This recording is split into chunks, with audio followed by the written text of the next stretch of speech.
दोस्तों, होली की अग्नि में ये 5 चीजें भूलकर भी कभी मत डालना। इससे उल्टा आप पर गरीबी आ सकती है, घर में कंगाली आ सकती है। होली के दिन इस तरह पूजा कभी ना करें। दोस्तों, पंचांग के अनुसार इस साल फाल्गुन मास की पूर्णिमा तिथि 24 मार्च को सुबह 9:54 पर शुरू होगी। यह 25 मार्च को दोपहर 12:29 पर समाप्त होगी। ऐसे में होली का दहन 24 मार्च को किया जाएगा। दोस्तों, इस बार ज्योतिष शास्त्र के अनुसार करीब 100 साल बाद होली पर चंद्र ग्रहण का संयोग बना है। 25 मार्च को चंद्र ग्रहण सुबह 10:23 से शुरू होगा, जो दोपहर 3:02 तक रहेगा। इस दिन सूर्य राहु मीन राशि में, शुक्र मंगल और शनि कुंभ राशि में विराजमान होंगे। ग्रह नक्षत्रों की शुभ स्थिति, कई राशियां लाभान्वित होंगी। दोस्तों, हिंदू धर्म परंपरा में होली का त्योहार बुराई पर अच्छाई की जीत का प्रतीक माना गया है। होली का महापर्व खुशियों और रंगों से भी जुड़ा होता है। होली की रात को दैवीय शक्तियों की रात मानी जाती है। इस दिन आसुरी शक्तियों का नाश होता है और दैवीय शक्तियों का उद्गम होता है। इससे दरिद्रता का नाश करने का, जीवन में चल रही परेशानियों को मिटाने का, दुख तकलीफ सभी प्रकार के कष्टों से छुटकारा पाने का सबसे अच्छा दिन माना जाता है। शास्त्रों में नक्षत्र विद्या में होली की रात को सिद्धि की रात कहा गया है। इस दिन नकारात्मक और सकारात्मक ऊर्जा दोनों ही बहुत सक्रिय रहती है। इसीलिए लोग सदियों से इस दिन सिद्धियां हासिल करने के उपाय करते आए हैं कि होली की रात में जो साधना क्रिया की जाती है वह बहुत ही कारगर और फलदायी सिद्ध होती है, जो कि 100% सिद्ध हो ही जाती है। इस दिन आप किसी भी देवता की साधना को सिद्ध कर सकते हैं। आज के इस वीडियो में हम आपको बताएंगे होली पर किए जाने वाले कुछ ऐसे प्रभावशाली उपाय जिनसे आप आने वाले नए हिंदू वर्ष में खुशियां ही खुशियां पाओगी। लेकिन क्या आप जानते हैं, होली पर ये 5 चीजें कभी नहीं चढ़ाना चाहिए। इससे उल्टा आप बर्बाद हो सकते हैं। वीडियो को अंत तक जरूर देखना। दोस्तों, शास्त्रों के अनुसार माना जाता है कि होलिका दहन पर होली की अग्नि में टूटा हुआ गन्ना नहीं अर्पित करना चाहिए, ना ही खराब गन्ना अर्पित करना चाहिए। इससे उल्टा आप पर होली मैया का श्राप लग सकता है। इससे होली माता जाते जाते आपको श्राप दे सकती है। आपके घर में गरीबी का वास हो सकता है। शास्त्रों में माना जाता है कि जब होली का दहन होता है तब होली की अग्नि में पवित्र चीजों को ही डालना चाहिए।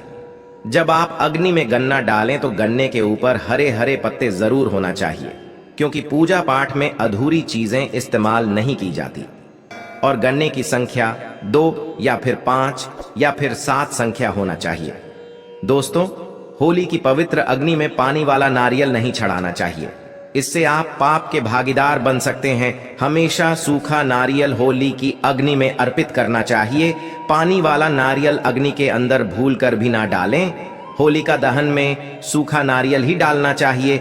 इस नारियल को अग्नि में डालने से पहले इस पर पूरे परिवार का हाथ अवश्य लगा लें।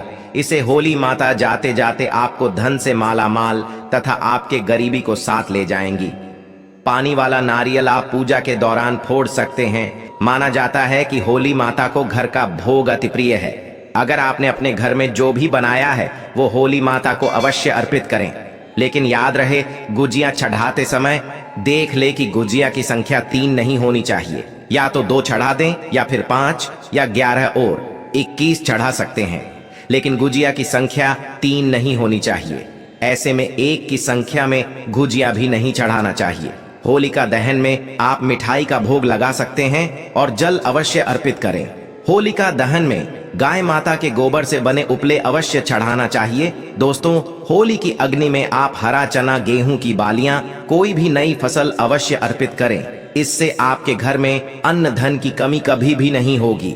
जब आप माता को बालियां अर्पित करें तो देख लें, टूटी हुई बालियां ना हो, सूखे हुए पत्ते ना हो, एकदम हरी भरी होनी चाहिए। होलिका दहन की अग्नि में सूखी बालियां चढ़ाने से पाप लगता है। दोस्तों, शास्त्रों के अनुसार माना जाता है कि अगर आपको मासिक धर्म आ जाए तो ऐसे में आप होलिका दहन की पूजा किसी और से करवा सकते हैं। आप पूजा का वैसे ही पालन करें जैसे आप करते आए हैं, लेकिन मासिक धर्म के दौरान होलिका दहन के पास नहीं जाना चाहिए। आप दूर से होलिका दहन देख सकते हैं और आप किसी और से पूजा पाठ करवा सकते हैं। इससे भी आपको फल की प्राप्ति अवश्य होगी। दोस्तों, होली की अग्नि में चावल के बने पापड़ तथा कच्चे चावल अवश्य अर्पित करने चाहिए।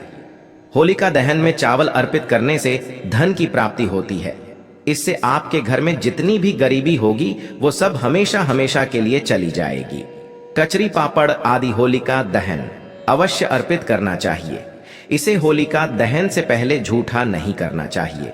जो आपने कचरी पापड़ आदि बनाए हैं वो होलिका दहन की अग्नि में अवश्य अर्पित करना चाहिए। इससे आपके घर में धन दौलत की कोई भी कमी नहीं होगी। दोस्तों, माना जाता है कि होलिका दहन से पहले होली की अग्नि में गोजिया बगैर अर्पित किए नहीं खाना चाहिए। जब आप माता को भोग लगा दें तभी ही इसका सेवन कर सकते हैं और सभी परिवारों में गुजिया एक दूसरे को अवश्य खिलाना चाहिए। इससे आपसी प्यार मजबूत होता है। माता को भोग लगाने से पहले गुजिया झूठी ना करें।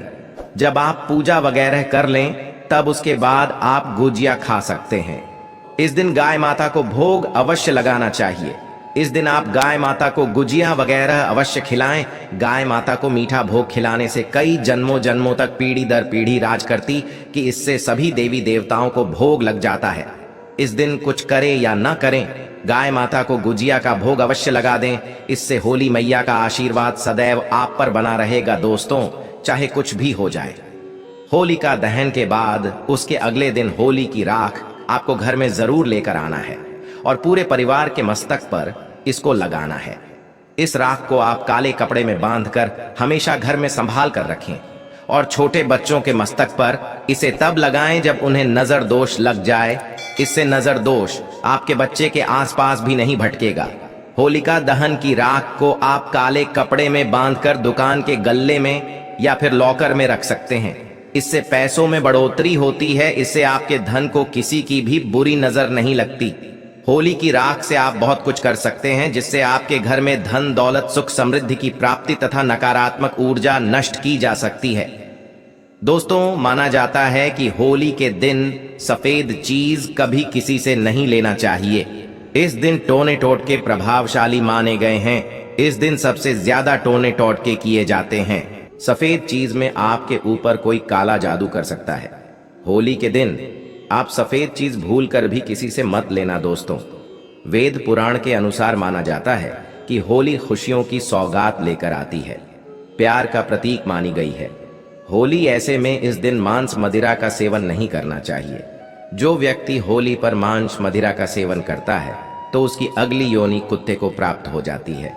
ऐसा मनुष्य पीढ़ी दर पीढ़ी नरक की यात्रा भोगता है। शास्त्रों के अनुसार माना जाता है कि भगवान श्री कृष्ण जी को होली का पर्व अति प्रिय है। इसीलिए इस दिन कोई भी ऐसा कार्य नहीं करना चाहिए जिससे भगवान कृष्ण जी क्रोधित हो जाएंगे। होली पर गाली नहीं देना चाहिए, स्त्री का अपमान नहीं करना चाहिए, इस समय बिस्तर छोड़ देना चाहिए। होली के दिन ज्यादा सोना नहीं चाहिए। होली के दिन पवित्र पर्वत पर सहवास नहीं करना चाहिए। इस दिन स्त्री से दूर रहें। पुराणों के अनुसार माना जाता है कि इस दिन होली अवश्य खेलना चाहिए। होली का रंग कई नकारात्मकता को अपने आप नष्ट कर देता है।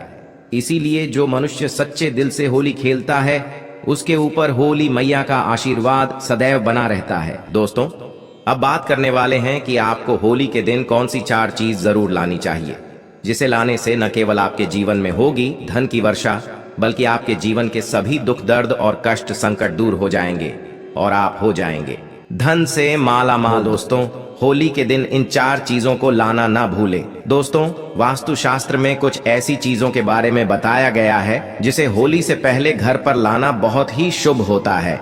इसलिए होली से पहले आप अपने घर पर इन चीजों को जरूर लाएं।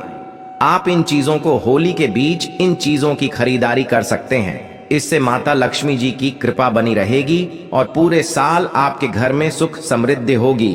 दोस्तों, नंबर 1, तोरण। हिंदू धर्म में तोरण या बंधनवार को बहुत ही शुभ माना जाता है। पर्व, त्योहार और शुभ मांगलिक कार्यों के दौरान मुख्य द्वार पर तोरण लगाए जाते हैं। मान्यता है कि इससे नकारात्मक ऊर्जा खत्म होती है और घर पर सकारात्मक ऊर्जा का प्रवेश होता है। घर के मुख्य द्वार पर तोरण लगाने से माता लक्ष्मी जी का आगमन भी घर पर होता है। ऐसे में आप होलाष्टक से लेकर होली तक अपने घर के मुख्य द्वार पर तोरण जरूर लगाएं। दोस्तों, नंबर 2, बांस का पौधा। वास्तुशास्त्र में बैम्बू ट्री या बांस के पौधे को सकारात्मक ऊर्जा का सबसे अच्छा स्रोत माना जाता है। होली से पहले ही आप अपने घर पर बैम्बू ट्री जरूर लाएं। इससे सभी नेगेटिविटी दूर हो जाएगी और आपके घर की सुख समृद्धि में वृद्धि होगी। दोस्तों, नंबर 3, चांदी का सिक्का। होली की खरीदारी करने के दौरान एक चांदी का सिक्का भी जरूर खरीदें। चांदी के सिक्के की पूजा कर इसे लाल या पीले रंग के कपड़े में बांधकर